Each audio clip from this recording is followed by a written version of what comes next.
ಯಾಕೆ? ಅಷ್ಟರಲ್ಲಿ ಮೈಥಿಲಿಯ ಮುಖದಲ್ಲಿ ನಾಚಿಕೆ ಮರೆಯಾಗಿ ನೋವು ಕಾಣ್ತಿತ್ತು. ಬೇಡ ಅನ್ನಲ್ಲ, ತನ್ನ ಸಾಮಾನುಗಳನ್ನೆಲ್ಲ ನೀಟಾಗಿ ಜೋಡಿಸು, ಅದಕ್ಕಿಂತ ಮೊದಲು ಈ ಬಟ್ಟೆ ಬದಲಿಸು ಅಂತ ಕಿರ್ಚಾಡಿ ವಿನಯ್ ಸ್ನಾನಕ್ಕೆ ಹೋದ. ಇದ್ದಕ್ಕಿದ್ದಂತೆ ವಿನಯ್ ಯಾಕಷ್ಟು ಗಂಭೀರವಾದ್ನೋ ತಿಳಿಯದೆ ತನ್ನ ಮೇಲೆ ಕಿರ್ಚಾಡಿದ ಕೋಪ ಮತ್ತು ನೋವು ಎರಡೂ ಉಂಟಾಗಿ ಸಾಮಾನೆಲ್ಲ ಜೋಡಿಸಿ ಮೈಥಿಲಿ ಕೋಣೆ ಹೋಗಿ ಬಟ್ಟೆ ಬದಲಾಯಿಸ್ಕೊಂಡ್ಳು. ಸ್ನಾನ ಮಾಡಿ ಬಂದ ವಿನಯ್ಗೆ ಹಾಲ್ನಲ್ಲಿ ಮೈಥಿಲಿ ಕಾಣಿಸ್ಲಿಲ್ಲ. ಇನ್ನೊಂದು ಕೋಣೆಯಲ್ಲಿ ಬಟ್ಟೆ ಬದಲಿಸಿ ತಲೆ ಬಾಚ್ಕೊಳ್ತಿದ್ದಾಗ ತನುಜಾ ಬಂದ್ಲು. ಅಣ್ಣ, ಮೈಥಿಲಿ ಎಲ್ಲಿದ್ದಾಳೆ? ಕೋಣೆಯಲ್ಲಿದ್ದಾಳೆ ಅಂತ ಹೇಳಿ ಅವಳಿಗೆ ಅಡ್ರೆಸ್ ಕೊಟ್ಟಿದ್ದು ನೀನೇನ ತನು ಅಂತ ಕೇಳ್ದ. ಹೌದು, ಚೆನ್ನಾಗಿದೆಯೇ ಅಂದ. ತಂಗಿಯನ್ನು ಕೆಕ್ಕರಿಸಿ ನೋಡಿ, ಅವಳನ್ನ ಯಾಕೆ ಆ ರೀತಿ ರೆಡಿ ಮಾಡಿದ್ಯಾ ಅಂತ ಅಸಹನೆಯಿಂದ ಕೇಳ್ದ. ತನುಜ ದಂಗಾಗಿ, ಅದೇನಣ್ಣ ಅವಳಾಗ್ತಾ ಯಾರಾದ್ರೆ ನೀನು ಆಶ್ಚರ್ಯ ಪಡ್ತೀಯಾ ಅಂದ್ಕೊಂಡ್ರೆ ಉರಿತಿರೋ ಕೆಂಡದಂತೆ ಇಷ್ಟು ಬಿಸಿಯಾಗಿ ಮಾತಾಡ್ತಿದ್ಯಾ? ಏನಾಯಿತು? ಚೆನ್ನಾಗಿಲ್ವಾ? ನಿನಗಿಷ್ಟ ಆಗಲಿಲ್ವಾ? ಈಗ ಎಲ್ಲಿ ಕರ್ಕೊಂಡು ಹೋಗೋದಕ್ಕೆ ಅವಳನ್ನ ಅಷ್ಟೊಂದು ತಯಾರಿಸಿದ್ಯಾ ಅಂತ ಕೇಳ್ತಿದ್ರೆ, ಎಲ್ಲಿಗೂ ಇಲ್ಲಣ್ಣ, ನನ್ನ ಮದುವೆಗೆ ತಯಾರಾಗ್ತಿದ್ರೆ ಮೈಥಿಲಿ ಹಾಗೆ ನೋಡ್ತಿದ್ಲು. ನನಗೇನೋ ಪಾಪ ಅನಿಸಿ ಅವಳನ್ನ ರೆಡಿ ಮಾಡ್ತೀನಿ ಎಂದೆ. ಅವಳು ಬೇಡ, ಅವಶ್ಯಕತೆ ಇಲ್ಲ ಅಂದ್ಲು. ನೀನು ಎಲ್ಲಿಗೂ ಬರಬೇಡ, ಮನೆಯಲ್ಲಿರು, ಹೀಗೆ ತಯಾರಾದರೆ ಚೆನ್ನಾಗಿರುತ್ತೆ ಅಂತ ಅವಳು ಬೇಡ ಅಂದರು. ಬಲವಂತವಾಗಿ ನಾನೇ ರೆಡಿ ಮಾಡಿದೆ ಅಣ್ಣ. ನೀನು ಬಂದರೆ ಹೇಗೆ ಅಂದ್ಕೊಳ್ತೀಯೋ ಅಂತ ಒಂದೆರಡು ಬಾರಿ ಕೇಳಿದ್ಲು ಕೂಡ. ಪಾಪ ಏನಾದರೂ ಅಂದ್ಯಾ ಅಂತ ಅನುಮಾನದಿಂದ ಕೇಳಿದ್ಲು. ಅಂದರೆ ಅವಳನ್ನು ನೀನು ಮದುವೆ ಕರ್ಕೊಂಡು ಹೋಗೋದಕ್ಕೆ ರೆಡಿ ಮಾಡಿದ್ದಲ್ವಾ? ಈ ಬಾರಿ ಆಶ್ಚರ್ಯ ಪಡೋದು ವಿನಯ್ ಸರದಿಯಾಗಿತ್ತು. ಇಲ್ಲ, ನಾನು ಬರೋಂತ ಎಷ್ಟು ಬೇಡ್ಕೊಂಡ್ರು ಬರಲ್ಲ ಅಂದ್ಲು.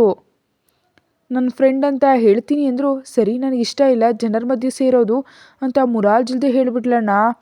ಸರಿ, ತಯಾರಾದರೆ ಏನಾಯಿತು ಬಿಡು ಅಂತ ನಾನು ಕೂಡ ಲಘುವಾಗಿ ತೆಗೆದುಕೊಂಡು ನನ್ನ ಬ್ಲೌಸ್ ಸ್ವಲ್ಪ ಸಡಿಲ ಆಗಿದ್ರೆ ಹೊಲಿಗೆ ಹಾಕ್ಸೋದಕ್ಕೆ ವಿಮಲಕ್ಕನ ಹತ್ರ ಹೋಗಿದ್ದೆ ಅಂತ ಹೇಳತ್ಲೆ. ಮೈಥಿಲಿ, ಈಗೋ ನಿನಗ ಕನಕಾಂಬರ ಹೂವಿನ ಮಾಲೆ ತಂದಿದ್ದೀನಿ, ಬಾ ಮುಡ್ಕೋ ಅಂತ ಕೂಗ್ತಾ ಹೋದ್ಲು ತನುಜ. ತಲೆ ಹಿಡ್ಕೊಂಡು ಮಂಚದ ಮೇಲೆ ಕುಳಿತ ವಿನಯ್. ಏ ವಿನಯ್, ಅಂತ ಕೆಲಸ ಮಾಡಿದೆ ಕಣೋ. ಪಾಪ ಮೈಥಿಲಿ ನನಗಾಗ್ತಾ ಯಾರಾದರೆ ಕೋತಿ ಕಚ್ಚಿದ ಹಾವನಂತೆ ಆಡಿದ್ನಲ್ಲ. ಈಗ ನೋಡು ಅವಳ ಈಗೋಗಿ ಎಷ್ಟು ಪೆಟ್ಟು ಬಿದ್ದಿರ್ಬೋದು. ಬದಲಾಗ್ತಿದ್ದಾಳೆ ಅಂದ್ಕೊಂಡ್ರೆ ಆರ್ತಿರೋ ಬೆಂಕಿಗೆ ಪೆಟ್ರೋಲ್ ಸುರಿದು ಉರಿಸಿದ್ನಲ್ಲ ಅಂತ ತಲೆ ಚಿಚ್ಕೊಂಡು ತಂಗಿ ಹಿಂದೆ ಹೋದ ಮೈಥಿಲಿಯ ಪ್ರತಿಕ್ರಿಯೆ ಹೇಗಿದೆ ಅಂತ ನೋಡೋದಕ್ಕೆ. ತನುಜಾಳ ಕರೆಗೆ ಮೈಥಿಲಿ ಬಾಗಿಲು ತೆಗೆದ್ಲು. ಲಂಗ ಧಾವಣಿ ಬದಲು ಕಾಟನ್ ಚೂಡಿದಾರ್ನಲ್ಲಿರೋ ಅವಳನ್ನ ಕಂಡು, ಏನಾಯಿತು, ಅಷ್ಟರ ಡ್ರೆಸ್ ಯಾಕೆ ಬದಲಿಸ್ದೆ ಅಂತ ಗಾಬರಿಯಿಂದ ಕೇಳಿದ್ಲು. ಏನೂ ಇಲ್ಲ, ನನಗದು ಅಷ್ಟು ಕಂಫರ್ಟೇಬಲ್ ಆಗಿರಲಿಲ್ಲ ಅಂದ್ಲು. ವಿನಯ್ ಅಂದ ಮಾತುಗಳೆಲ್ಲ ಹೇಳಲಿಲ್ಲ. ತನುಜಾ ವಿನಯ್ನನ್ನು ಅನುಮಾನದಿಂದ ನೋಡ್ತಾ, ನೀನೇನಾದರೂ ಅಂದ್ಯಾ ಅವಳನ್ನ ಅಂತ ಕೇಳಿದರೆ ವಿನಯ್ ಮಾತಾಡಲಿಲ್ಲ. ಹೇಳಣ್ಣ, ಮೈಥಿಲಿ ಹತ್ತಿದಾಳು ನೋಡು, ಕಣ್ಣುಗಳೆಲ್ಲ ಹೇಗೆ ಉಬ್ಬಿವೆ ಅಂದ್ಲು. ಕ್ಷಮಿಸು ಮೈಥಿಲಿ ಅಂದ ವಿನಯ್. ನನಗೆ ಸ್ವಲ್ಪ ತಲೆನೋವಿದೆ, ಮಲಗ್ತೀನಿ ಪ್ಲೀಸ್ ಅಂದ್ಲು. ನಾನೇ ಅನಾವಶ್ಯಕವಾಗಿ ನಿನ್ನ ರೆಡಿ ಮಾಡಿದೆ, ನೀನು ಬೇಡ ಅಂದರೂ ಕೇಳಲಿಲ್ಲ. ಖಂಡಿತವಾಗಿಯೂ ಅಣ್ಣ ಏನೋ ಅಂದಿದ್ದಾನೆ, ನೀನು ನನಗೆ ಹೇಳ್ತಿಲ್ಲ. ರೆಡಿ ಮಾಡಿದ ಆನಂದ ಕೆಲವು ನಿಮಿಷಗಳು ಉಳಿಲಿಲ್ಲ. ಕಣ್ಣಾರೆ ನೋಡೋಣ ಅಂದ್ಕೊಂಡಿದ್ದೆ. ತನುಜ ಬಹಳ ಬೇಸರದಿಂದ ಹೇಳಿ, ಇದೆಲ್ಲ ನಿನ್ನಿಂದಲೇ ಅಣ್ಣ, ಮೈಥಿಲಿ ನಗುವವರೆಗೂ ನಿನ್ನ ಜೊತೆ ಮಾತಾಡಲ್ಲ ಹೋಗು ಅಂತ ತಯಾರಾಗೋದಕ್ಕೆ ಹೋದ್ಲು. ಏನೋ ಮಾತಾಡೋದಕ್ಕೆ ಬರ್ತಿದ್ದ ವಿನಯ್ ಮುಖದ ಮೇಲೆ ಮೈಥಿಲಿ ಬಾಗಿಲನ್ನು ಹಾಕಿದ್ಲು. ಸತ್ತೆ, ಈಗ ಇವಳು ಮುನಿಸ್ ತೀರಿಸೋದಕ್ಕೆ ನನಗೆ ಎಷ್ಟು ವರ್ಷ ಬೇಕೋ ಏನೋ ಅಂದ್ಕೊಂಡು ಬಾಗಿಲಿಗೆ ತಲೆ ಚೆಚ್ಕೊಂಡ ವಿನಯ್. ಸಾಯಂಕಾಲ 3:30ಕ್ಕೆ ಆಫೀಸ್ನಿಂದ ಹಿಂತಿರುಗಿದ ಅನ್ವಿಕಾ ಮತ್ತು ಅರ್ಜುನ್ ನೇರವಾಗಿ ಮಕ್ಕಳ ಶಾಲೆಗೆ ಹೋದರು. ಖುಷಿಗಷ್ಟರಲ್ಲೇ ಕ್ಲಾಸ್ ಮುಗಿದು ಕೊನೆ ಅವಧಿಯಲ್ಲಿ ಇಷ್ಟವಾದ ಹಾಬೀಸ್ ಮಾಡಲು ಬಿಟ್ಟಿದ್ರು. ಪಾಪ ಆ ಮಗು ತನ್ನ ಪ್ರತಾಪವನ್ನೆಲ್ಲ ಕಲಾ ಚಿತ್ರಗಳ ಮೇಲೆ ತೋರಿಸ್ತಾ ಪೇಪರ್ ಮೇಲೆ ತನ್ನ ಪ್ರತಾಪವನ್ನು ತೋರಿಸ್ತಿದ್ರು. ನೋಡಿದ್ರಾ ನಿಮ್ಮ ಪುತ್ರಿ ರತ್ನ ಏನು ಮಾಡ್ತಿದ್ದಾಳೆ ಅಂತ ಅಂದ್ಲು ಅನ್ವಿಕಾ. ಬೆಳಗ್ಗೆ ಟೀಚರನ್ನು ಹೊಗಳಿದ ಮಗಳನ್ನ ಕೆಕ್ಕರಿಸಿ ನೋಡ್ತಾ, ಟ್ಯಾಲೆಂಟನ್ನು ಪ್ರೋತ್ಸಾಹಿಸ್ತಿಲ್ಲ ನೀನು, ಮಂಚದ ಮೇಲೆ ನನ್ನನ್ನು, ಶಾಲೆಯಲ್ಲಿ ನನ್ನ ಮಗುವನ್ನು ಅಡ್ಡಪಡಿಸ್ತಿದ್ಯಾ ಅಂದ ಅರ್ಜುನ್. ಏನು ಮಾತಾಡ್ತಿದ್ದೀರ ನೀವು, ಇದು ಶಾಲೆ ಅಂದ್ಲು. ಅವಳ ಕೆನ್ನೆಗಳು ಕೆಂಪು ಮಂದಾರಗಳಂತಾಗ್ತಿದ್ವು. ನಾನೇನನ್ನೋ ನಿನಗೆ ಬಿಟ್ಟರೆ ಯಾರಿಗೂ ಕೇಳಿಸ್ತಿಲ್ಲ, ಆದರೆ ನಿನ್ನ ಮುಖದಲ್ಲಿನ ನಾಚಿಕೆಯನ್ನು ಮಾತ್ರ ಇಡೀ ಶಾಲೆ ನೋಡುತ್ತೆ. ಮೊದಲು ಮುಖದ ಹಾವಭಾವ ಬದಲಿಸು ಅಂತ ಮಗಳ ಹತ್ರ ಹೋದ. ಮಾಡೋದೆಲ್ಲ ಮಾಡಿ ನನ್ನನ್ನು ಸಿಲುಕಿಸಿ ಮತ್ತೆ ನನ್ನೇ ದೋಷಿ ಮಾಡ್ತಾರೆ ಈ ಅಪ್ಪ ಮಗಳು ಅಂತ ಅರ್ಜುನ್ ಹಿಂದೆ ಹೋದ. ಅನ್ವಿಕಾ ಮಗಳು ಬಿಡಿಸಿದ ವಿಚಿತ್ರ ಚಿತ್ರಗಳನ್ನ ದೊಡ್ಡ ಕಲಾವಿದ ಬರೆದ ಚಿತ್ರಗಳೆಂದು ಹೊಗಳುತ್ತಿದ್ದ ಅರ್ಜುನನ್ನು ನೋಡಿ, ಇವ್ರು ಬದಲಾಗಲ್ಲ ಅಂತ ಹೀರಾಳಿಗಾಗಿ ಅವಳು ಕ್ಲಾಸ್ ಹತ್ರ ಹೋದ್ಲು. ಕಿಟಕಿಯಿಂದ ನೋಡ್ತಿದ್ದ ಅನ್ವಿಕಾಳಿಗೆ ನೋಟ್ಬುಕ್ನಲ್ಲಿ ಶ್ರದ್ಧೆಯಿಂದ ಬರ್ಕೊಳ್ತಿದ್ದ ಹೀರಾ ಕಂಡು ಬಂದ್ಲು. ತನ್ನ ಬಂಗಾರದ ಮಗಳನ್ನ ನೋಡಿ ಮುದ್ದಿನಿಂದ ದೃಷ್ಟಿ ತೆಗೆದು ಹಿಂದಕ್ಕೆ ಬರೋಷ್ಟರಲ್ಲಿ ಹಿರಿಯ ಮತ್ತು ಕಿರಿಯ ಮಾನ್ಸ್ಟರ್ಗಳು ಅಲ್ಲಿ ಕಾಣಿಸ್ಲಿಲ್ಲ. ಇಲ್ಲೇ ಇರಬೇಕಿತ್ತಲ್ಲ, ಅಷ್ಟರಲ್ಲಿ ಎಲ್ಲಿಗೆ ಹೋದ್ರು ಅಂತ ಸುತ್ತಲೂ ನೋಡ್ತಿದ್ರೆ ದೂರದಲ್ಲಿರೋ ಐಸ್ ಕ್ರೀಮ್ ಬಂಡಿ ಹತ್ರ ಇಬ್ಬರು ಕಾಣಿಸಿದ್ರು. ಬಂಡಿ ಅವನಿಗೆ ತಲೆ ತಿಂತ ಅದು ಇದು ಬೇಕಂತ ಕೇಳ್ತಿದ್ದ ಖುಷಿಯನ್ನು ನೋಡಿ ಇವಳಿಗೆ ಬಹಳ ಅಕ್ಕರೆ ಮಾಡ್ತಿದ್ದಾರೆ, ಹೀಗೆ ಇದ್ರೆ ನಾಳೆ ನನ್ನ ಲೆಕ್ಸಲ್ಲ ಅಂದ್ಕೊಳ್ತಾ ಮರದ ಕೆಳಗೆ ಕೂತ್ಲು. ಸ್ವಲ್ಪ ಹೊತ್ತಿನ ನಂತರ ಅನ್ವಿಕಾಳ ಕಣ್ಣುಗಳನ್ನು ಯಾರೋ ಮುಚ್ಚಿದ್ರು. ಕಣ್ಣು ಮುಚ್ಚಿದ ಪುಟ್ಟ ಕೈಗಳನ್ನ ಸವರಿ ಆ ಸ್ಪರ್ಶಕ್ಕೆ ನಗ್ತಾ ಕೈಗಳನ್ನು ಹಿಡಿದು ಮುಂದೆ ಎಳ್ಕೊಂಡ್ಳು. ಯಾವಾಗ ಬಂದೆ ಮಮ್ಮಿ ಅಂತ ಕೇಳಿದ್ಲು ಹೀರಾ. ಅವಳು ಬ್ಯಾಗ್ ಪಡ್ಕೊಂಡು, ಈಗಷ್ಟೇ ಬಂಗಾರ, ನಿನಗಾಗಿ ಬಂದೆ, ನೀನು ಗಂಭೀರವಾಗಿ ಬರೀತಿದ್ದೆ, ತೊಂದರೆ ಕೊಡೋದು ಬೇಡ ಅಂತ ಇತ್ತ ಬಂದೆ. ಮತ್ತು ಡ್ಯಾಡಿ ಖುಷಿಯಲ್ಲಿ ಅಂತ ಕೇಳೋ ಅಷ್ಟರಲ್ಲಿ ಹೀರಾ ಈಗೋ ಐಸ್ ಕ್ರೀಮ್ಸ್ ಅಂತ ಪುಟ್ಟ ಹೆಜ್ಜೆಗಳೊಂದಿಗೆ ಖುಷಿ ಬಂದ್ಲು. 1-3 ಬಾಕ್ಸ್ ಐಸ್ ಕ್ರೀಮ್ ತಂದು ಕೊಡ್ತಿದ್ರೆ ಕೆಕ್ಕರಿಸಿ ನೋಡ್ದ ಅನ್ವಿಕಾ. ಇವನ್ನೆಲ್ಲ ತಿಂದು ನಾಳೆ ಶಾಲೆಗೆ ಚಕ್ಕರ್ ಹಾಕೋದಿಕ್ಕಾ ರಾಕ್ಷಸಿ ಅಂತ ಕೋಪದಿಂದ ಕೇಳಿದ್ಲು. ಅಲ್ಲ ಮಮ್ಮಿ, ನಾನೇ ಹೇಳಿದೆ ತರೋದಕ್ಕೆ. ಈ ದಿನ ಕ್ಲಾಸ್ನಲ್ಲಿ ನಮ್ಮ ಮ್ಯಾಥ್ಸ್ ಟೀಚರ್ ನನ್ನ ಮೆಚ್ಕೊಂಡ್ರು. ನಾನು ಲೆಕ್ಕ ತುಂಬ ಚೆನ್ನಾಗಿ ಮಾಡ್ತೀನಂತೆ. ಮೇಡಮ್ ಕ್ಲಾಸ್ನಲ್ಲಿ ಒಬ್ಬರನ್ನ ಮೆಚ್ಕೊಳ್ತಿರೋದು ಇದೇ ಮೊದಲ ಬಾರಿಯಂತೆ. ಅದಕ್ಕೆ ಕ್ಲಾಸ್ನವರೆಲ್ಲ ನನ್ನ ಅಭಿನಂದಿಸ್ತಾ ಪಾರ್ಟಿ ಕೇಳಿದ್ರು. ಶಾಲೆ ಮುಗಿದ ಮೇಲೆ ಐಸ್ ಕ್ರೀಮ್ ಕೊಡಿಸ್ತೀನಿ ಅಂತ ಹೇಳಿದೆ. ಆ ವಿಷಯ ಲಂಚ್ ಸಮಯದಲ್ಲಿ ಖುಷಿಗೆ ಹೇಳಿದೆ. ನೀವು ಬಂದ ಮೇಲೆ ಡ್ಯಾಡಿ ಜೊತೆ ಹೋಗಿ ತರ್ತೀನಿ ಅಂತ ಅವಳು ಹೇಳಿದ್ಲು ಅಂತ ಹೀರಾ ಹೇಳ್ತಿದ್ರೆ, ಅಯ್ಯೋ ಅನಾವಶ್ಯಕವಾಗಿ ಅರ್ಚಾಡದ್ನಲ್ಲ ಅಂತ ಖುಷಿಯನ್ನು ನೋಡೋ ಅಷ್ಟರಲ್ಲಿ ಅವಳು ಕೆಕ್ಕರಿಸಿ ನೋಡ್ತಾ, ಐ ಹೇಟ್ ಯು ಮಮ್ಮಿ ಅಂತ ಅಳೋ ಮುಖ ಮಾಡಿದ್ಲು. ಅರ್ಜುನ್ ಹಿಂದೆಯೇ ಬರಲಿಲ್ಲ. ಪ್ರಿನ್ಸಿಪಾಲ್ ಸಿಕ್ಕಿದ್ರಿಂದ ಅವ್ರ ಜೊತೆ ಮಾತಾಡ್ತಾ ಸ್ವಲ್ಪ ದೂರದಲ್ಲಿದ್ದ. ನನಗೇನು ಗೊತ್ತು ನೀನು ಇಷ್ಟು ಉತ್ತಮ ಹುಡುಗಿ ಅಂತ, ಎಲ್ಲವನ್ನ ತಂದೆ ತಿನ್ನಲಿಕ್ಕೆ ಅಂದ್ಕೊಂಡೆ ಅಂದಾಗ, ಇಷ್ಟೊಂದನ್ನು ಯಾರಾದರೂ ತಿಂತಾರ ಮಮ್ಮಿ ಅಂತ ಅನ್ವಿಕಾ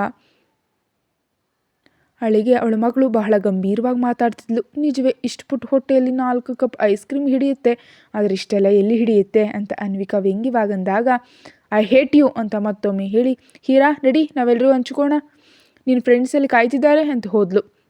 ಮಮ್ಮಿ 2 ನಿಮಿಷದಲ್ಲಿ ಬರ್ತೀನಿ ಅಂತ ಅನ್ವಿಕಾ ಕೆನ್ನೆಗೆ ಮುತ್ತು ನೀಡಿ ಗಬಗಬಾ ಖುಷಿ ಜೊತೆ ಕ್ಲಾಸ್ ಹತ್ರ ಹೋದ ಹೀರಾ ತನ್ನ ಫ್ರೆಂಡ್ಸ್ ಎಲ್ಲರಿಗೂ ಐಸ್ ಕ್ರೀಮ್ ಹಂಚ್ತಿದ್ರು. ನಾವೇನೋ ತಮಾಷೆ ಕೇಳಿದ್ವಿ ಹೀರಾ, ನೀನಿಷ್ಟು ಗಂಭೀರವಾಗಿ ತೆಗೆದುಕೊಳ್ತೀಯ ಅಂತ ಅಂದ್ಕೊಂಡಿರಲಿಲ್ಲ ಅಂದರು 2-3. ಪರವಾಗಿಲ್ಲ, ನನಗೆ ಕೂಡ ನೀವು ಹೀಗೆ ಪ್ರೋತ್ಸಾಹಿಸೋದು ಇಷ್ಟ ಆಯಿತು, ಅದಕ್ಕೆ ಕೊಡ್ತಿದ್ದೀನಿ ಅಂತ ಎಲ್ರಿಗೂ ನೀಡಿ ಬಾಯಿ ಹೇಳಿ ಖುಷಿಯನ್ನು ಕರ್ಕೊಂಡು ಬರೋ ಅಷ್ಟರಲ್ಲಿ ಅರ್ಜುನ್ ಕೂಡ ಬಂದ. 4 ಗೇಟ್ ಹತ್ತಿರ ಬಂದರು. ಆ ದಿನ ಏನಾಯಿತು ಅಂತ ಕಾರ್ನಲ್ಲಿ ಮನೆಗೆ ಬರೋವರೆಗೆ ಮಕ್ಕಳಿಬ್ಬರು ಲೊಡಲ್ಲ ಅಂತ ಮಾತಾಡ್ತಾನೆ ಇದ್ರು. ಅನ್ವಿಕಾ ಬಂದ ತಕ್ಷಣ ಸ್ನ್ಯಾಕ್ಸ್ ತಯಾರಿಸೋದಕ್ಕೆ ಹೋದರೆ ಆ ದಿನ ಮಕ್ಕಳಿಗೆ ಕೊಟ್ಟ ಹೋಮ್ವರ್ಕ್ ಮಾಡಿಸೋ ಕೆಲಸದಲ್ಲಿ ಅರ್ಜುನ್ ಮಗ್ನನಾದ. ಹರ್ಷ ಫುಟ್ಬಾಲ್ ಪ್ರಾಕ್ಟೀಸ್ಗೆ ಹೋದ ಸಮಯದಲ್ಲಿ ಅವನ ಕೋಣೆಗೆ ಬಂದಳು ಚರಿತಾ. ಅವನ ಕೋಣೆಗೆ ಯಾರಿಗೂ ಪ್ರವೇಶವಿಲ್ಲವೆಂದು ಮೊದಲೇ ಬಹಳ ಕಟ್ಟುನಿಟ್ಟಾಗಿ ಹೇಳಿದ್ದ. ಹೊರಗಿನವಳಾದ ಹೀರಾಳನ್ನು ಕರೆತಂದು ತೋರಿಸಿದ್ರೆ ಇಲ್ಲದ್ದು, ನಾನು ಬಂದರೆ ಏನಾಯಿತು ಅಂದ್ಕೊಳ್ತಾ ಹೀರಾ ಬಗ್ಗೆ ಏನಾದರೂ ಮಾಹಿತಿ ಸಿಗುತ್ತೇನೋ ಅಂತ ಬಾಗಿಲು ಹಾಕಿ ಕಪಾಟು ಮತ್ತು ಅಲ್ಮೇರೆಗಳನ್ನೆಲ್ಲ ಹುಡ್ಕೋದಕ್ಕೆ ಶುರು ಮಾಡಿದ್ಲು. ಎಷ್ಟು ಹುಡುಕಿದ್ರು ಚರಿತಾಗಿ ಎಲ್ಲಿಯೂ ಹೀರಾ ಬಗ್ಗೆ ಮಾಹಿತಿ ಅಥವಾ ಸಣ್ಣ ಫೋಟೋ ಕೂಡ ಕಾಣಿಸ್ಲಿಲ್ಲ. ಸುಸ್ತಾಗಿಂದಕ್ಕೆ ತಿರುಗೋ ಅಷ್ಟರಲ್ಲಿ ಮೇಲೆ ಇನ್ನೊಂದು ಗುಪ್ತ ಅಲ್ಮಾರು ಕಾಣಿಸ್ತು. ಅದರಲ್ಲಿ ಏನಾದರೂ ಇರ್ಬೋದಾ ಅಂತ ಕುತೂಹಲದಿಂದ ಸ್ಟೂಲ್ ಒಂದನ್ನು ತಂದು ಅದರ ಮೇಲೆ ಹತ್ತಿ ಅದನ್ನು ತೆರೆದ್ಲು. ಅದನ್ನು ತೆರೀತಿದ್ದಂತೆ ಅದರಲ್ಲಿ ಕೆಲವು ಡ್ರಾಯಿಂಗ್ ಕಾರ್ಡ್ಗಳು, ನೋಟ್ಸ್ ಮತ್ತು ಪತ್ರಗಳು ಕಂಡವು. ಅವನ್ನೆಲ್ಲ ತೆಗೆದುಕೊಂಡು ತನ್ನ ಬ್ಯಾಗ್ನಲ್ಲಿ ತುಂಬಿಸ್ಕೊಂಡು ಎಂದಿನಂತೆ ಅಲ್ಮಾರಿ ಮುಚ್ಚಿ ಸ್ಟೂಲ್ ತೆಗೆದಿಟ್ಟು ಹೊರಗೆ ಬಂದ ಚರಿತಾಳನ್ನು ನೋಡಿ, ಏನಾಯಿತು, ಏನಾದರೂ ಸಿಕ್ತಾ ಅಂದ್ಲು ರೇಷ್ಮಾ. ಏನೂ ಸಿಗಲಿಲ್ಲ ಅಂತ ಅತ್ತೆಗೂ ಸುಳ್ಳು ಹೇಳಿದ್ಲು ಚರಿತಾ. ಅವನು ನಿಜವಾಗಿಯೂ ಆ ಹುಡುಗಿಯನ್ನು ಪ್ರೀತಿಸ್ತಿಲ್ಲ, ಸುಮ್ಮನೆ ಅಟ್ರ್ಯಾಕ್ಟ್ ಅಷ್ಟೇ. ಹೀಗೆ ಸರಿಯಾಗಿದ್ದಾನೆ, ನೀನು ಅನಾವಶ್ಯಕವಾಗಿ ಭಯಪಟ್ಟು ಅವನ ಮೇಲೆ ಇಲ್ಲಸಲ್ಲದ ಅನುಮಾನ ಪಡ್ತಿದ್ಯಾ ಅಂತ ಸೊಸೆಯನ್ನು ಗದರಿಸಿ, ಈಗೋ ಈ ಸ್ನ್ಯಾಕ್ಸ್ ತಿನ್ನು ಅಂತ ಬೌಲ್ ನೀಡಿ TV ಆನ್ ಮಾಡಿದ್ಲು. ಈಗ ನನಗೇನು ಬೇಡ ಅತ್ತೆ, ಸ್ವಲ್ಪ ಕೋಲ್ಡ್ ಆಗಿದೆ, ಮನೆಗೆ ಹೋಗ್ತೀನಿ ಅಂತ ಬೇಗನೆ ಹೊರಗೆ ಬಂದು ಸಿದ್ಧವಾಗಿದ್ದ ಕಾರ್ ಹತ್ತಿ ಹೊರಟು ಹೋದ್ಲು ಚರಿತಾ. ಪ್ರಾಕ್ಟೀಸ್ ಮುಗಿಸಿ ಹರ್ಷ ಬಂದ. ನೇರವಾಗಿ ಕೋಣೆಗೆ ಹೋದ. ಅವನಿಗೇನೋ ನೆಗೆಟಿವ್ ವೈಬ್ಸ್ ಅರಿವಾಯಿತು. ಕೋಣೆಯನ್ನೆಲ್ಲ ಒಂದು ಬಾರಿ ನೋಡ್ದ. ಎಲ್ಲಿಯೂ ಸಣ್ಣ ಅನುಮಾನವೂ ಇಲ್ಲದ ಕಾರಣ ಸ್ನಾನ ಮಾಡೋದಕ್ಕೆ ಹೋದ. ಮಗ ಬಂದರೂ ವಾತಾವರಣ ಶಾಂತವಾಗಿರೋದನ್ನು ಕಂಡು ಚರಿತಾ ಹೇಳಿದಂತೆ ಏನು ಸಿಕ್ಕಿಲ್ಲ ಅಂತ ಸಮಾಧಾನಗೊಂಡ ರೇಷ್ಮಾ ಹರ್ಷನಿಗಾಗಿ ಡ್ರೈ ಫ್ರೂಟ್ಸ್ ಜ್ಯೂಸ್ ತಂದ್ಲು. ಕೋಣೆಗೆ ಬಂದು ಟ್ರೇಯನ್ನು ಟೇಬಲ್ ಮೇಲಿಟ್ಟು ಹಿಂದಕ್ಕೆ ಹೋಗೋಷ್ಟರಲ್ಲಿ ಹರ್ಷನ ಮೊಬೈಲ್ ರಿಂಗ್ ಆಯಿತು. ವಾಲ್ಪೇಪರ್ ಮೇಲಿರೋ ಹೀರಾ ಚಿತ್ರ ಕಂಡಾಗ ಅವಳ ಕೆಣ್ಣುಗಳು ಕೆಂಪಾದವು. ಅನಿಲ್ ಕಾಲ್ ಮಾಡ್ತಿದ್ದಾಗ ಅವಳು ರಿಸೀವ್ ಮಾಡಿದ್ಲು. ಹರ್ಷನೇ ಅಂದ್ಕೊಂಡು, ಅನಿಲ್, ಹರ್ಷ, ನೀನು ಹೇಳಿದಂತೆ ಮನೆಯವ್ರಿಗೆ ತಿಳಿದಂತೆ ಇಂಡಿಯಾಗೆ ಟಿಕೆಟ್ ಬುಕ್ ಮಾಡಿದ್ದೀನಿ. ನೀನು ಕೊಟ್ಟ ಹಣ ಇನ್ನೂ ಉಳಿದಿದೆ, ವಾಪಸ್ ಕೊಡ್ತೀನಿ. ಫ್ಲೈಟ್ ವಿವರಗಳನ್ನ ಇಮೇಲ್ ಮಾಡ್ತೀನಿ, ನೋಡ್ಕೊ ಅಂತ ಮರು ಮಾತಿಲ್ಲದೆ ಫೋನ್ ಇಟ್ಟು ತಕ್ಷಣ ಮೇಲ್ ಮಾಡ್ದ. ಅಷ್ಟೇ, ರೇಷ್ಮಾಳ ಹೊಟ್ಟೆಯಲ್ಲಿ ಜ್ವಾಲಾಮುಖಿ ಉರಿಯತೊಡಗ್ತು. ಇಂಡಿಯಾಗೆ ಹೋಗೋದಕ್ಕೆ ಟಿಕೆಟ್ ಬುಕ್ ಮಾಡಿದಾನಾ? ಇಂಡಿಯಾಗೆ ಯಾಕೆ ಹೋಗ್ತಿದ್ದಾನೆ? ಆ ಹೀರಾಳಿಗಾಗ್ಯಾ? ಇವನ ವಯಸ್ಸೇನು, ಮಾಡೋ ಕೆಲಸಗಳೇನು ಅಂತ ಉರಿತಾ ಬಾತ್ರೂಮ್ನಿಂದ ಬಂದ ಮಗನನ್ನು ನೋಡಿ, ಇಂಡಿಯಾಗೆ ಹೋಗ್ತಿದ್ಯಾ ಹರ್ಷ ಅಂತ ಕೇಳಿದ್ಲು. ಅವನು ವಿಚಿತ್ರವಾಗಿ ನೋಡಿ, ಇಲ್ಲ ಮಮ್ಮಿ, ನಾನು ಯಾಕೆ ಇಂಡಿಯಾಗೆ ಹೋಗಲಿ ಅಂದ ತಲೆಯನ್ನು ಒರೆಸ್ಕೊಳ್ತಾ. ಸುಳ್ಳು ಹೇಳಬೇಡ, ಅನಿಲ್ ಫೋನ್ ಮಾಡ್ದ, ಇಂಡಿಯಾಕ್ಕೆ ಟಿಕೆಟ್ ಬುಕ್ ಮಾಡಿದಾನಂತೆ, ನಿನಗೆ ಮೇಲ್ ಕೂಡ ಕಳಿಸಿದ್ದಾನೆ. ಹರ್ಷ ಟವಲ್ ಪಕ್ಕಕ್ಕೆಸ್ತು ತಯಾರಾಗ್ತಾ ಏನೂ ಉತ್ತರ ನೀಡಲಿಲ್ಲ. ಹೇಳ ಹರ್ಷ, ಇಂಡಿಯಾಗೆ ಯಾಕೆ ಹೋಗ್ತಿದ್ಯಾ? ಆ ಹೀರಾಳಿಗಾಗೆ ತಾನೇ? ಅವಳ ವಯಸ್ಸೇನು? ನಿಜಕ್ಕೂ ನಿನ್ನ ವಯಸ್ಸೇನು? ಈಗಲೇ ಹೀಗಿದ್ರೆ ನಿನ್ನ ಎಷ್ಟು ಬುಟ್ಟಿಗೆ ಹಾಕ್ಕೊಂಡಿದ್ದಾಳೆ? ನಿಜಕ್ಕೂ ಆ ಮಗು ನಿನಗೆ ಏನೋ ಮದ್ದು ಹಾಕಿದ್ದಾಳೆ. ಮಮ್ಮಿ, ನಿಜಕ್ಕೂ ನೀನೇನು ಮಾತಾಡ್ತಿದ್ಯಾ ಅಂತ ನಿನಗೆ ಅರ್ಥ ಆಗ್ತಿದ್ಯಾ? ನೀನೇನು ಮಾಡ್ತಿದ್ಯಾ ಅಂತ ನಿನಗೆ ಅರ್ಥ ಆಗ್ತಿದ್ಯಾ ಹರ್ಷ? ನಾನೇನು ಮಾಡಿದೆ ಮಮ್ಮಿ? ಅಜ್ಜ ಮತ್ತು ಅಜ್ಜಿ ಇಂಡಿಯಾಕ್ಕೆ ಹೋಗ್ತಿದ್ದೀವಿ ಅಂದಿದ್ದಕ್ಕೆ ಟಿಕೆಟ್ ಬುಕ್ ಮಾಡಿಸ್ದೆ. ಯಾವಾಗಲೂ ಡ್ಯಾಡಿ ಮ್ಯಾನೇಜರ್ ಮಾಡ್ತಾರೆ, ಈ ಬಾರಿ ಅವರು ಇರಲಿಲ್ಲ, ಅದಕ್ಕೆ ನನಗೆ ಹೇಳಿದ್ರು. ನಾನು ಬ್ಯುಸಿ ಇದ್ದ ಕಾರಣ ಅನಿಲ್ಗೆ ಹೇಳಿದೆ. ಅವನು ತನ್ನ ಅಣ್ಣನ ಹತ್ರ ಟಿಕೆಟ್ ಬುಕ್ ಮಾಡಿಸಿದ್ದಾನೆ. ಆದರೆ ನೀನು ನಾನು ಇಂಡಿಯಾಕ್ಕೆ ಹೋಗ್ತಿದ್ದೀನಿ ಅಂದ್ಕೊಳ್ತಿದ್ಯಾ? ಅವಳ ವಯಸ್ಸು 11 ವರ್ಷ. ಅಷ್ಟು ಸಣ್ಣ ಹುಡುಗಿ ಬಗ್ಗೆ ಇಂಥ ಮಾತುಗಳನ್ನ ಆಡೋದಕ್ಕೆ ನಿನಗೆ ಸ್ವಲ್ಪ ಆದರೂ ಸಾಮಾನ್ಯ ಜ್ಞಾನ ಇದೆಯಾ ಮಮ್ಮಿ? ಇಶು ಕೂಡ ಅದೇ ವಯಸ್ಸಿನವಳು, ಅವಳನ್ನ ಹೀಗೆ ಅಂತೀಯಾ? ತನ್ನ ಅತ್ತೆ ಮಾವನಿಗಾಗಿ ಟಿಕೆಟ್ ಅಂದಮೇಲೆ ರೇಷ್ಮಾಳ ಆವೇಶ ತಕ್ತು. ಆದರೆ ಹೀರಾನನ್ನು ಇಶು ಜೊತೆ ಹೋಲಿಸೋದು ಇಷ್ಟ ಆಗದೆ, ಅವಳಲ್ಲಿ ನನ್ನ ಮಗಳಲ್ಲಿ ಅಮ್ಮ ಅಪ್ಪ ಯಾರಂತ ತಿಳಿಯೋದು ಮಗುವಿಗೆ ನನ್ನ ಮಗಳ ಜೊತೆ ಹೋಲಿಕೆ ಏನೋ ಅಂದಾಗ, ಎಷ್ಟು ಬಾರಿ ಹೇಳಿದ್ರು ನೀನು ಬದಲಾಗಲ್ಲ ಅಮ್ಮ ಅಂತ ಬೇಸರದಿಂದ ಫೋನ್ ತೆಗೆದುಕೊಂಡು, ನಾನು ಅಜ್ಜಿ ಹತ್ರ ಹೋಗ್ತಿದ್ದೀನಿ, ಅವರು ಇಂಡಿಯಾಕ್ಕೆ ಹೋಗೋವರೆಗೆ ಇಲ್ಲಿಗೆ ಬರಲ್ಲ ಅಂತ ಹೇಳಿ ಹೊರಟು ಹೋದ. ಮಗ ಇಂಡಿಯಾಕ್ಕೆ ಹೋಗ್ತಿಲ್ಲ ಅಂತ ರೇಷ್ಮಾ ನಿಟ್ಟುಸಿರು ಬಿಟ್ಲು. ಆದರೆ ಹೀರಾಳನ್ನು ಅವನು ಬೆಂಬಲಿಸೋದು ಮಾತ್ರ ಅವಳಿಗೆ ಜೀರ್ಣಿಸ್ಕೊಳ್ಳೋದಕ್ಕಾಗ್ತಿಲ್ಲ. ಮೈಥಿಲಿಯನ್ನು ಪದೇ ಪದೇ ಕರೆದು ಬಾಗಿಲ ಹತ್ರ ಕುಳಿತಿರೋ ವಿನಯ್ನನ್ನು ನೋಡಿ ನಗ್ತಾ, ಬಾಯಿ ತಪ್ಪಿ ಮಾತು ಅಂತ ಈಗ ಯಾಕೆ ಹೀಗೆ ಒದ್ದಾಡೋದಣ್ಣ? ಮೈಥಿಲಿ ಬಗ್ಗೆ ನಿಂಗೆ ನಿಜಕ್ಕೂ ಏನು ತಿಳಿಯೋದು ಅಂತ ನನಗೆ ಅರ್ಥ ಆಯಿತು. ನಿಜಕ್ಕೂ ಅವಳನ್ನ ಜನರ ಮಧ್ಯೆ ಬರೋಲು ಯಾಕೆ ಬೇಡ ಅಂದೆ ಅಂತ ತಯಾರಾಗಿ ಬಂದ ತನುಜ ಕೇಳಿದ್ಲು. ಆ ರಮೇಶ್ ಮೈಥಿಲಿ ಬಗ್ಗೆ ತುಂಬ ಕೀಳಾಗಿ ಮಾತಾಡ್ದ ತನು. ಮೈಥಿಲಿ ಮದುವೆಗೆ ಬಂದರೆ ಏನೋ ಮಾಡಬೇಕಂತ ಯೋಜನೆ ಹಾಕ್ತಿದ್ದಾನೆ. ಆ ವಿಷಯ ನನ್ನವರೆಗೆ ಬಂದಿದೆ. ಮೈಥಿಲಿ ಹೋದರೆ ಅವಳಿಗೆ ತೊಂದರೆ ಆಗುತ್ತೆ. ನಾನು ಸುಮ್ಮನಿರಲ್ಲ, ಖಂಡಿತ ಗಲಾಟೆ ಆಗುತ್ತೆ.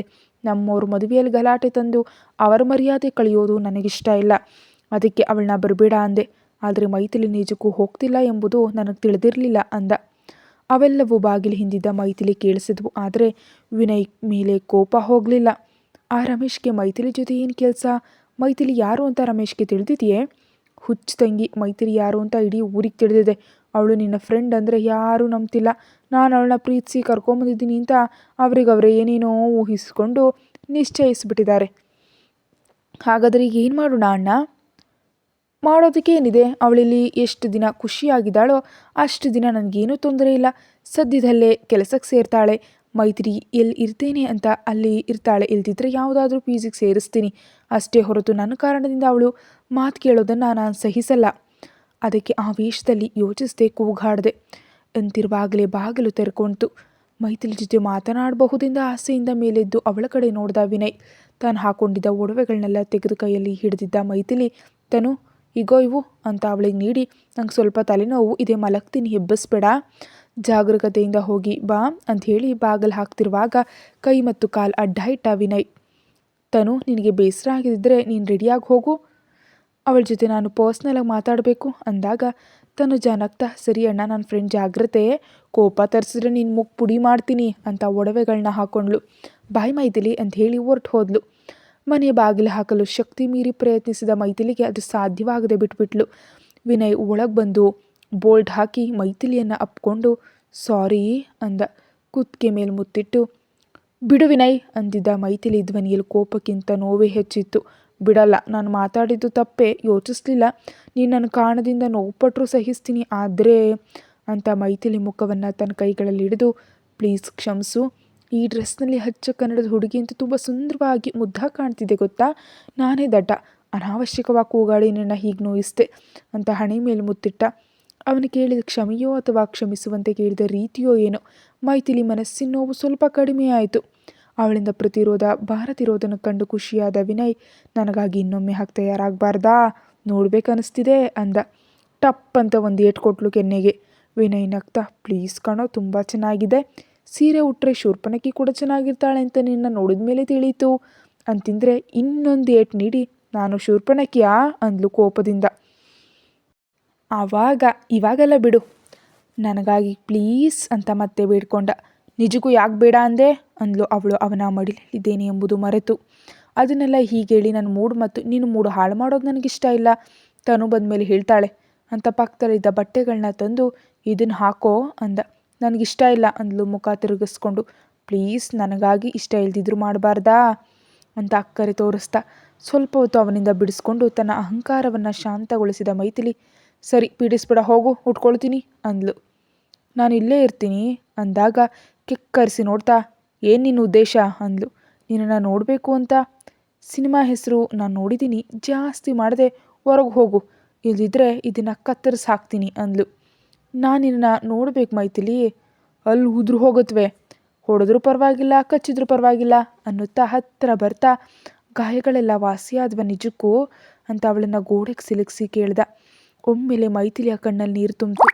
ಇಲ್ಲಿ ಗಾಯ ಇನ್ನೂ ಹಸಿಯಾಗಿ ಇರೋದನ್ನು ನಾನು ನೋಡಿದ್ದೀನಿ. ನಿನಗೆ ಸಹಾಯ ಬೇಕಿದ್ದರೆ ನನ್ನ ಕೇಳಬೇಕು, ಆದರೆ ಗಾಯವನ್ನು ನೆಗ್ಲೆಕ್ಟ್ ಮಾಡ್ತಿದ್ಯಾ? ಇನ್ಫೆಕ್ಷನ್ ಆದರೆ ಏನು ಮಾಡ್ತೀಯಾ ಅಂತ ಸೊಂಟ ಹಿಡಿದು ಮುಂದೆ ಎಳ್ಕೊಂಡು ತಾಳಿ ಕಟ್ಬಿಡ್ತೀನಿ, ಅವಾಗಾದರೂ ಒಪ್ಕೊಳ್ತೀಯಾ ಅಂದ. ಬೆಚ್ಚ ಬೀಳೋದು ಮೈಥಿಲಿ ಸರದಿ ಆಗಿತ್ತು. ನಾನೇನು ಜೋಕ್ ಮಾಡ್ತಿಲ್ಲ ಮೈಥಿಲಿ, ಬಹಳ ಗಂಭೀರವಾಗಿ ಮತ್ತು ಪ್ರಾಮಾಣಿಕವಾಗಿ ಹೇಳ್ತಿದ್ದೀನಿ. ಆ 3 ಗಂಟು ಹಾಕಿಬಿಟ್ರೆ ಒಂದು ಕೆಲಸ ಮುಗಿದು ಹೋಗುತ್ತೆ. ನೀನನ್ನು ಹೀಗೆ ಬೇಡ್ಕೊಳ್ಳೋ ಅವಶ್ಯಕತೆ ನನಗಿರೋದಿಲ್ಲ ಅಂತಿದ್ದ ವಿನಯ್ ಎದೆಯನ್ನು ಹಿಂದಕ್ಕೆ ನೂಕಿ, ನೀನು ಕಟ್ಟೋ ಆ ತಾಳಿಗೆ ಬೆಲೆ ಕೊಟ್ಟು ನಿನ್ನ ಗುಲಾಮಳಂತೆ ಬದುಕ್ತೀನಿ ಅಂದ್ಕೊಂಡಿದ್ಯಾ ವಿನಯ್ ಅಂತ ಧ್ವನಿ ಏರಿಸಿದ್ಲು. ಅವಳು ಹಾಗೆ ಪ್ರತಿಕ್ರಿಯಿಸ್ತಾಳೆ ಅಂತ ಮೊದಲೇ ಊಹಿಸಿದ್ದ ವಿನಯ್, ಮತ್ತೇನು ಮಾಡಿದ್ರೆ ನೀನು ನನಗೆ ಗುಲಾಮಳಾಗ್ತೀಯಾ ಅಂದ. ಇನ್ನು ಸಾಕು ವಿನಯ್, ತುಂಬ ಅತಿ ಮಾಡ್ತಿದ್ಯಾ. ನನಗಿಲ್ಲಿ ಇರೋದಕ್ಕೆ ಇಷ್ಟ ಇಲ್ಲ ಅಂದರೂ ಬಲವಂತವಾಗಿ ಕರ್ಕೊಬಂದೆ. ನಿಮ್ಮವ್ರ ಪ್ರೀತಿಯಿಂದ ನನ್ನ ಕಟ್ಟು ಹಾಕ್ತಿದ್ದೀನಿ ಅಂದ್ಕೊಂಡಿದ್ಯಾ. ಆದರೆ ಒಂದು ನೆನಪಿರಲಿ, ಹಾವಿಗೆ ಹಾಲೆರೆದು ಸಾಕಿದ್ರೂ ಅದು ವಿಷವನ್ನೇ ಕಾರುತ್ತೆ. ಯಾವುದೋ ಒಂದು ದಿನ ಅದರ ವಿಷದ ಕಚ್ಚುವಿಕೆಗೆ ನೀವೆಲ್ಲ ತುತ್ತಾಗ್ತೀರಿ. ನಾನು ಅಂಥವಳು. ನೀನೆಷ್ಟೇ ನನ್ನನ್ನು ನಂಬಿಸೋದಕ್ಕೆ ನೋಡಿದ್ರು ನನ್ನ ನಿಜ ಸ್ವರೂಪ, ನನ್ನ ಗತಕಾಲ ಯಾವುದೋ ಒಂದು ದಿನ ಹೊರಬರದೇ ಇರೋದು. ಆ ದಿನ ಜನರ ಮಧ್ಯೆ ನಿಂದನೆ ಒಳಗಾಗೋದು ನೀನೇ. ಆದ್ದರಿಂದ ನನ್ನ ದೂರ ತಳ್ಳಿ ನೀನು ಮತ್ತು ನಿನ್ನ ಫ್ಯಾಮಿಲಿ ಸೇಫ್ ಆಗಿರಿ. ಅದಕ್ಕಿಂತ ಹೆಚ್ಚು ಕನಸು ಕಾಣಬೇಡ. ಕಲಾಂ ಅವರು ಕನಸು ಕಾಣೋದಕ್ಕೆ ಹೇಳಿದ್ದಾರೆ. ನಾನು ಅದನ್ನೇ ಕಾಣ್ತಿದ್ದೀನಿ. ಯಾಕೋ ತಿಳಿಯೋದು, ನೀನು ಹೊರತು ಬೇರೆ ಯಾವ ಹುಡುಗಿ ಜೊತೆ ನನಗೆ ಕನೆಕ್ಟ್ ಆಗೋದಕ್ಕೆ ಆಗ್ತಾ ಇಲ್ಲ ಅನಿಸ್ತಿದೆ. ನೀನು ಒಪ್ಪದಿದ್ರೆ ಒಬ್ಬನೇ ಇರ್ತೀನಿ, ಆದರೆ ಇನ್ನೊಂದು ಹುಡುಗಿಯನ್ನು ಮದುವೆ ಆಗಲ್ಲ. ಒಂದು ವೇಳೆ ಅಮ್ಮನ ಬಲವಂತವಾಗಿ ಮಾಡಿಕೊಂಡ್ರು ಆ ಹುಡುಗಿಯನ್ನು ನಾನು ಚೆನ್ನಾಗಿ ನೋಡ್ಕೊಳ್ಳೋದಕ್ಕಾಗಲ್ಲ. ಅದನ್ನೆಲ್ಲ ತನಗೆ ಅನಗತ್ಯ ಅಂದ್ಕೊಂಡು ಮೈಥಿಲಿ ಇನ್ನೇನು ಮಾತಾಡಲಿಲ್ಲ. ಪ್ಲೀಸ್ ಮೈಥಿಲಿ, ಇನ್ನೊಮ್ಮೆ ನನಗಾಗಿ ಯೋಚಿಸು, ನನಗೊಂದು ಚಾನ್ಸ್ ಕೊಡು. ನಿನ್ನನ್ನು ಹೂವಿನಂತೆ ನೋಡ್ಕೊಳ್ತೀನಿ ಅಂತ ಹೇಳಲ್ಲ, ಆದರೆ ನಿನಗೆ ನೋವುಂಟು ಮಾಡೋ ಯಾವ ಕೆಲಸವನ್ನು ಮಾಡಲ್ಲ. ನಮ್ಮ ಲೈಫ್ ಹೊಸದಾಗಿ ಶುರು ಮಾಡೋಣ. ನನಗೆ ವಯಸ್ಸಾಗ್ತಿದೆ. ಬೇಗ ಮದುವೆ ಆಗಿ ಆ ಮುಚ್ಚಾಟ ಎಲ್ಲ ತೀರಿಸ್ಕೊಂಡು ಒಬ್ಬ ಮಗಳು ಅಥವಾ ಮಗನನ್ನು ಪಡೆದು ನಮ್ಮ ಅಮ್ಮನಿಗೆ ಕೊಡಬೇಕಂತ ತುಂಬ ಆಸೆ ಇದೆ ಮೈಥಿಲಿ ಅಂತ ಹತ್ತಿರ ಬರ್ತಿದ್ರೆ, ಚರ್ಮ ಸುಲಿತೀನಿ ಬಂದರೆ ಅಂದ್ಲು. ನೀನು ಚರ್ಮ ಸುಲಿದ್ರೂ ಸರಿ, ಬಟ್ಟೆ ಸುಲಿದ್ರೂ ಸರಿ, ನನಗೇನು ಅಭ್ಯಂತರ ಇಲ್ಲ ಅಂತ ಮೈಥಿಲಿಯನ್ನು ತಪ್ಪಿಕೊಂಡು, ಪ್ಲೀಸ್ ನನಗಾಗಿ ಒಂದು ಬಾರಿ ಉಟ್ಕೋ ಅಂದ. ಚಂದ್ರಮೌಳಿ ಅವರು ಮಧ್ಯಾಹ್ನ ಊಟಕ್ಕೆ ಬಂದರು. ಪತಿಗೆ ಬಡಿಸ್ತಿರೋ ವಾಸವಿಯವರ ಮುಂದೆ ಬಾಯಿ ತೆರೀಬೇಕೋ ಬೇಡವೋ ಅಂತ ಅಷ್ಟರಲ್ಲಿ 100 ಬಾರಿ ಯೋಚಿಸ್ತಿದ್ಲು. ಹೆಂಡತಿಯನ್ನು ಅವಳಲ್ಲಾಗ್ತಿರೋ ಬದಲಾವಣೆ ಬಂದರೂ ಹೊರ ಹಾಕದೆ ನಿಭಾಯಿಸ್ತಿದ್ರು ಚಂದ್ರಮೌಳಿ. ಮೊಸರು ಹಾಕಿ ಉಪ್ಪು ಹಾಕದೆ ಏನು ಯೋಚಿಸ್ತಿದ್ದ ಅವಳನ್ನ ನೋಡಿ, ಏನು ಯೋಚಿಸ್ತಿದ್ಯಾ ಅಂದರು ಗಂಭೀರವಾಗಿ. ಅವಳು ಬೆಚ್ಚ ಬಿದ್ದು, ಏನೂ ಇಲ್ಲ ಅಂದ್ಲು. ಮಾಡೋ ಕೆಲಸದ ಮೇಲೆ ಶ್ರದ್ಧೆ ಇಲ್ವಾ? ಎಲ್ಲಿ ಯೋಚಿಸ್ತಿದ್ಯಾ ನಿಜಕ್ಕೂ? ಯಾವುದ್ರ ಬಗ್ಗೆ ದೀರ್ಘಾಲೋಚನೆ ಅಂದರು ಕಟು ಧ್ವನಿಯಲ್ಲಿ. ಅವ್ರ ಮಾತುಗಳಲ್ಲಿ ತನ್ನ ಮೇಲೆ ಅನುಮಾನ ಕಾಣಿಸ್ತಿದ್ರೆ ಕಣ್ಣೀರು ಹಾಕ್ತಾ, ನೀವಿನ್ನೂ ನನ್ನ ಅನುಮಾನವಾಗಿ ನೋಡ್ತಿದ್ದೀರಾ ಅಂದ್ಲು. ಕಲ್ಲು ರತ್ನವಾಯಿತು ಅಂದರೆ ನಂಬುವಷ್ಟು ದಡ್ಡನಲ್ಲ ನಾನು ಅಂದರು ಅವ್ರ ಕೈ ತೊಳೆದುಕೊಂಡು ಹೇಳ್ತಾ. ಅಯ್ಯೋ ಯಾಕೆ ಹಾಗೆ ಬಿಟ್ಬಿಟ್ರಿ ಅಂತ ಅವಳು ಗಾಬರಿಯಿಂದ ಅವರ ಹಿಂದೆಯೇ ಹೋಗಿ, ನಾನು ಸೊಸೆ ಬಗ್ಗೆ ಯೋಚಿಸ್ತಿದ್ದೀನಿ. ಮಕ್ಕಳ ಜೊತೆ ಅರ್ಜುನ್ ಬಂದಿದ್ದಾನಂತೆ ಅಲ್ವಾ, ಒಂದು ಬಾರಿ ಹೀರಾ ಮತ್ತು ಖುಷಿಯನ್ನು ನೋಡಬೇಕು ಅನ್ನಿಸ್ತಿದೆ ಅಂದ್ಲು ದುಃಖ ತುಂಬಿದ ಧ್ವನಿಯಲ್ಲಿ. ಹೊರಗೆ ಹೋಗ್ತಿದ್ದ ಚಂದ್ರಮೌಳಿ ನಿಂತುಬಿಟ್ರು. ಅವ್ರನ್ನ ನೋಡ್ಬೇಕನ್ಸಿದ್ಯಾ? ಅದಕ್ಕೆ ಇದು ಇನ್ನೊಂದು ನಾಟಕವಾ ಅಂದರು. ತಕ್ಷಣ ಚಂದ್ರಮೌಳಿ ಅವರ ಕಾಲುಗಳ ಮೇಲೆ ಬಿದ್ದು, ವಾಸವಿ, ನನ್ನ ಪ್ರಾಣ ಇರೋವರೆಗೂ ಇನ್ನೆಂದು ಅಂತ ಯೋಚನೆ ಕೂಡ ಮಾಡಲ್ಲ. ನನ್ನ ನಂಬಿ, ನಿಮ್ಮ ನಂಬಿಕೆ ಗಳಿಸೋದಕ್ಕಾಗದಿದ್ದರೆ ಈ ಬದುಕಿಗೆ ಅರ್ಥವೇ ಇಲ್ಲ. ಸಾವೇ ನನಗೆ ಗತಿಯಾಗುತ್ತೆ. ದಯವಿಟ್ಟು ನನ್ನನ್ನು ನಂಬಿ ಅಂತ ಕಣ್ಣೀರಿನಿಂದ ಅಭಿಷೇಕ ಮಾಡ್ತಿದ್ರೆ ಅವಳ ಭುಜ ಹಿಡಿದು ಎಪ್ಸಿ ಪಕ್ಕದಲ್ಲಿ ಕೂರಿಸಿದ್ರು. ಕೆಲವು ದಿನಗಳಿಂದ ಅವಳಲ್ಲಿ ತುಂಬ ಬದಲಾವಣೆ ಬಂದಿದೆ. ಊಟ ಕೂಡ ಮಿತವಾಗಿ ಮಾಡ್ತಾ ಹೆಚ್ಚು ದೈವ ಪ್ರಾರ್ಥನೆಯಲ್ಲಿ ಕಾಲ ಕಳೀತಿದ್ದಾಳೆ. ತನ್ನ ಮನಸ್ಸನ್ನು ಅವಳು ತುಂಬ ಹತೋಟಿಯಲ್ಲಿ ಇಟ್ಟುಕೊಂಡಿದ್ದಾಳೆ. ತನಗಾಗಿ ರುಚಿಕರವಾದ ಊಟ ಮಾಡಿ ಬಡಿಸ್ತಿದ್ದಾಳೆ. ಮಾಡೋ ಪ್ರತಿಯೊಂದು ಕೆಲಸದಲ್ಲಿ ಶ್ರದ್ಧೆ ತೋರಿಸ್ತಿದ್ದಾಳೆ. ಇವೆಲ್ಲವನ್ನು ಅವರು ಗಮನಿಸಿದ್ರೂ ಹೊರ ಹಾಕಿರಲಿಲ್ಲ. ಬಿಗ್ ಕಳಿಸ್ತಿದ್ದ ಅವಳ ಕಣ್ಣೀರು ಒರೆಸ್ತಾ, ನೀನು ನಿಜವಾಗಿಯೂ ಬದಲಾದರೆ ನನಗೆ ಸಂತೋಷವೇ ವಾಸು. ಆದರೆ ಇನ್ನೊಮ್ಮೆ ನಿನ್ನ ಕಾರಣದಿಂದ ಅನ್ವಿಕಾ ನೋವು ಪಡೋದನ್ನು ನಾನು ನೋಡಲಾರೆ. ಮುಖ್ಯವಾಗಂತ ಬಂಗಾರದ ಬೊಂಬೆ ಪ್ರೀತಿಗೆ ಅರ್ಹಳೆ ಹೊರತು ನೋವಿಗಲ್ಲ ಅಂದರು. ಅವರ ಕೈಯನ್ನು ತನ್ನ ತಲೆ ಮೇಲಿಟ್ಕೊಂಡು, ವಾಸವಿ, ನನ್ನ ಕಂಠದಲ್ಲಿ ಉಸಿರೋರವರೆಗೂ ಯಾರ ಮೇಲೂ ಇನ್ನೊಂದು ಕೆಟ್ಟ ಮಾತು ಆಡಲ್ಲ ಅಂದ್ಲು. ಕತೆ ಮುಂದುವರಿಯುತ್ತೆ. ಹೆಚ್ಚಿನ ವಿಡಿಯೋ ಪ್ರತಿಲಿಪಿಲಿ ಅಪ್ಲೋಡ್ ಆಗಿರುತ್ತೆ, ಅಲ್ಲಿ ಹೋಗಿ ನೋಡಿ. Thank you so much.